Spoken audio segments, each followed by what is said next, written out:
যত্নের জন্য কোলাজেন কেন এত বেশি জনপ্রিয় আসলে? কোলাজেন শুধু বিউটি বুস্টিং কম্পোনেন্ট না, এটি আমাদের ওভারঅল হেলথের জন্য একটি স্টার ইনগ্রেডিয়েন্ট।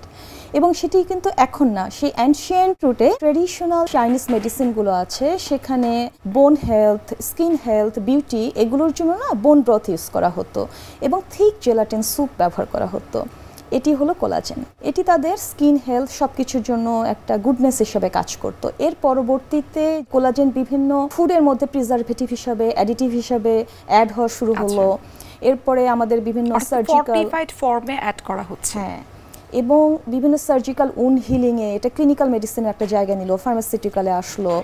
পরবর্তীতে এটি ডার্মাল ফিলার হিসেবে ব্যবহার করা হলো এবং বোভাইন কোলাজেন অ্যানিম্যাল সোর্স বা ফিশ সোর্স থেকে। এবং পরবর্তীতে 2010-এর দিকে জাপানে এবং কোরিয়াতে এটি একটা স্লোগান শুরু হলো যে বিউটি ফ্রম উইদিন, মানে কোলাজেন ড্রিঙ্ক বা সাপ্লিমেন্টের মাধ্যমে তারা অ্যান্টি এইজিং, স্কিন গ্লোয়িং এর একটা রুট বা সোর্স ভাবা শুরু করলো।